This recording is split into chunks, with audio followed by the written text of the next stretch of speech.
to interview the most amazing person I ever met, the most influential person in my life. Living at Trump World Tower, I met a lot of interesting people. I met Donald Trump. I met Steve Harvey, Derek Jeter. But Yes, you were number one. You were the most amazing because thank you. Thank you so much. That means truly, truly a lot. Thank you. I'll tell you why. I think you're the kindest person in the world and you're the happiest person in the world. Thank you. That means a lot. To coming, somebody saying that, I try, but I don't think I'm the one, but the number one, but still it means a lot from you. Thank you. You were a big influence on me and I wish I could be like you. The thing that stands out in my mind is that you're a survivor of the Rwanda genocide. We'll talk about that in a minute. Your family was murdered and you forgave the people that murdered your family, and they were murdered in a very brutal way. Being chopped up by a machete is just gruesome and horrifying. What happened was terrible, even if there is no amount of anger that can change it. You forgave the man that chopped up your family. How could you do that? Yes, it was a struggle. It was a lot of thinking back and forth. All I can tell you for sure is that I know anger. I felt anger. It was the worst thing was I felt justified in my anger. As you can hear what you're saying, exactly that what happened. So I felt justified. I felt my family were innocent. They never did anything wrong. They were born, whatever they gave them to call them a certain tribe. But what is wrong with that? So the more I felt justified, the more anger I had. And the more anger I had, my own body was aching. My soul was aching. I had no peace. I couldn't remember how to smile out of anger. I couldn't remember how to see good in people because it was just like to see bad. And again, righteously so, somebody will say, yeah, you have a reason. And the whole tribe, neighbors, country turn against you. But then it still doesn't change the outcome, which was me suffering from my anger. So that forced me, I always say, God put me in a corner. He was like, okay, you're going to get it. You will know pain is going to get worse and get worse and get worse until you consider about forgiveness. So I didn't forgive because I knew how to forgive. I truly forgive because I asked God, help me. I want to feel good again. I want to see good in people. I want to understand the things you say in the Bible. With that willingness to wish even to be innocent again, to wish to see good in the people, to see bad for what it is, of course, but to see good. That's where my help came from. Then slowly things started to unravel, to see the one side, like, wait, they're doing evil, but they're not evil. Because even me as a person, sometimes I might say something unkind, and then the next day, I can't believe I said what I said. So which means I'm capable to change. So if I'm capable to see wrong, what about another person? It was such a 3 months conversation from inside. If another person can change, that means even a killer can change. So which means they're not evil, they are doing evil. So it was just like mathematically cross this understanding.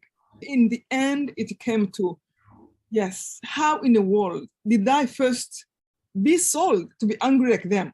How did I even wish to be like them? When you're angry, when you can't forgive, inside you, there is the thoughts and the suggestions of how can I revenge? Even if you don't revenge, like one of the things I used to say, I would never talk to anybody from that tribe. Could you explain to my viewers exactly what happened? What was the genocide about? So I wrote the story in actually 2 books left to tell, the first one, and the second one, Led by Faith, which was the next 10 years after the genocide. The genocide happened in Rwanda in 1994. I was a student in the college. I grew up in a family of 3 boys and 1 girl, me and mom and dad. We were all there until the genocide. In 1994, we were all, my brother was one brother actually was outside of the country. The other one was just finished his master's degree. The younger one was finishing high school and was in college. I went home for Easter holiday thinking it was going to be just normal, even if I knew something was going on. And then the genocide started on the 7th of April and life never been the same. 3 months later, my family was killed. And my parents asked me to go to hide to a neighbor who was from the other tribe. And he put him in a bathroom of 3 to 4 feet with 7 women. And we spent in that bathroom 3 months.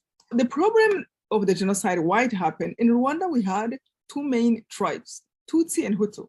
And the tribe that was on power decided to kill everybody from the other tribe. So it was almost like a political parties, the way the tribes were seen in Rwanda.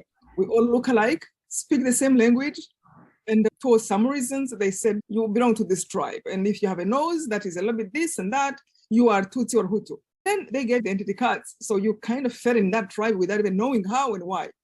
Anyway, those tribes behave a little bit like political parties. Now living in America, I see people understand what it is for people to hate each other just because of political. Yeah. That's the reason why they made a genocide. Sadly, and I have to say this, evil never conquer, ever.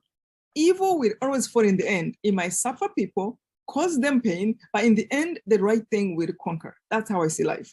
So anyway, they caused the genocide, say, let's kill everyone from that tribe, from babies. So during the 3 months I was hiding, with a rosary my father had given me, that's what he gave me when we were separating. And that's what I held on to for 3 months. After those 3 months, they have been looking for us. I went in that bathroom, 115 pounds. I came out 65 pounds. I was bones. So for the 3 months, they were killing every one of my tribe. Wherever they were hiding, those who run to churches, they even destroyed churches. And the leaders of the country, they were on radio saying, well, we are going to live in a paradise because we're eliminating our enemies. And part of me, I'm like, no, it doesn't happen that way. You can't hurt another human being, innocent person, and think that you want to have a good life. It doesn't happen that way. Why? They can't see it because they are blinded. Blinded by what? By hatred, by selfishness, by anger. So you can see it, but they couldn't see that. This was like a madness of the whole government and then the whole people. Many people from the Hutu tribe, but not everyone was bad. Look at the man who hid me, was from the Hutu tribe, because they were only ones who were able to go outside. So he hid me. They came to search for us up to the door. I mean, they came like 8 times in that house. Big. Yeah, where I was hiding, 3x4 feet bathroom. People who were killing, they came to that house like 8 times. Find you. By the grace of God. It was then I started to be really interested in God, like it would truly take him seriously. I remember the time when I said, God, I might not understand everything about you, but I am all yours. I'm going to check everything you say, and I'm going to try to be everything you say until you disappoint me. And to tell the truth, to this day, I don't think God have ever disappointed me. Everything that happened, there's always a way, again, from the Bible, through the Bible, I'm able to understand. So anyway, came outside of the bathroom 3 months later. I found out more than 1 million people of my tribe were killed. It was a very brutal killing. Yeah, grenades. Like they used to put people in a stadium and they would throw grenades and then shoot. Then they would go in for those who were surviving and cut them with machetes. Horrible.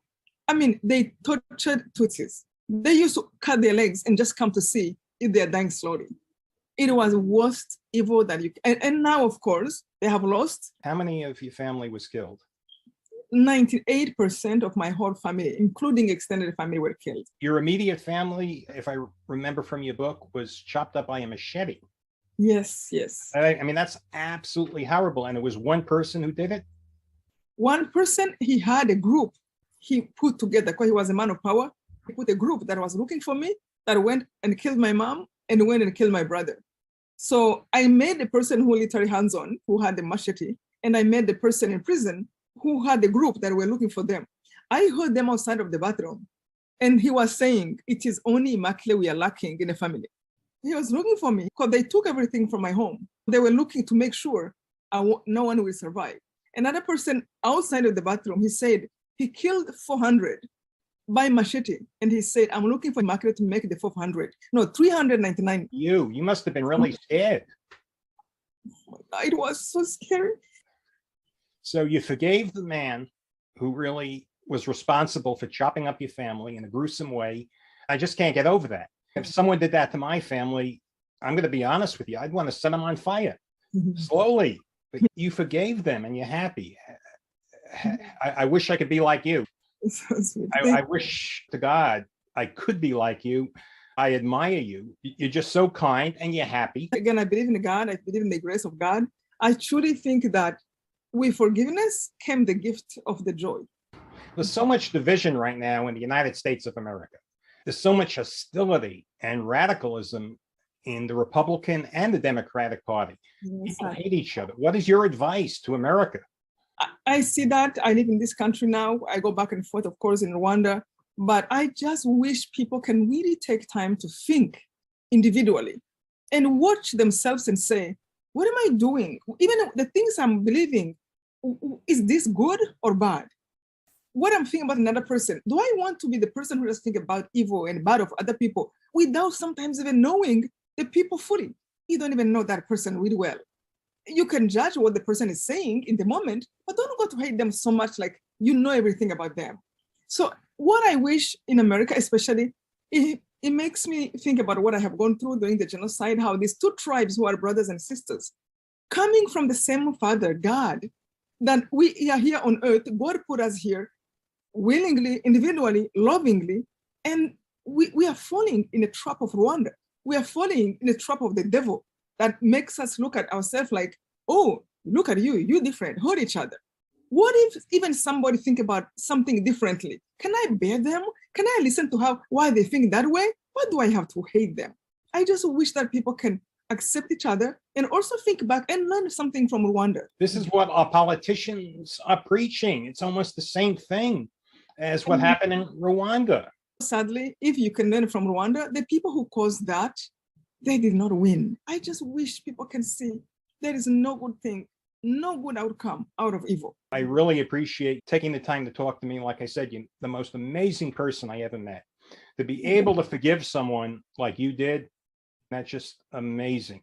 Do you have any parting message? Yes, I want to encourage people. You see, we can't control what other people do. We can change ourselves, but we can't change others. So if we see evil, for those who pray, please encourage you. Pray, pray, pray. Because truly prayer can change everything. Also, please let go the anger. If somebody does something bad and then you succeed to become like them and more angry, you have become two, not one anymore. Let go the anger and do your part. Do good, do your part, and pray for our country, pray for peace. I hope the United States of America will listen to your message. I hope this video circulates. There's a lot of hostility out there. There's a lot of violence. The Republicans and the Democrats are getting very hostile towards each other. It's getting pretty bad. It's quite possible there's going to be a lot of violence, and I just pray that doesn't happen. I love this beautiful country, and I hope people can really just turn around and love one another. Immaculate, that was really beautiful. Thank you so much for agreeing to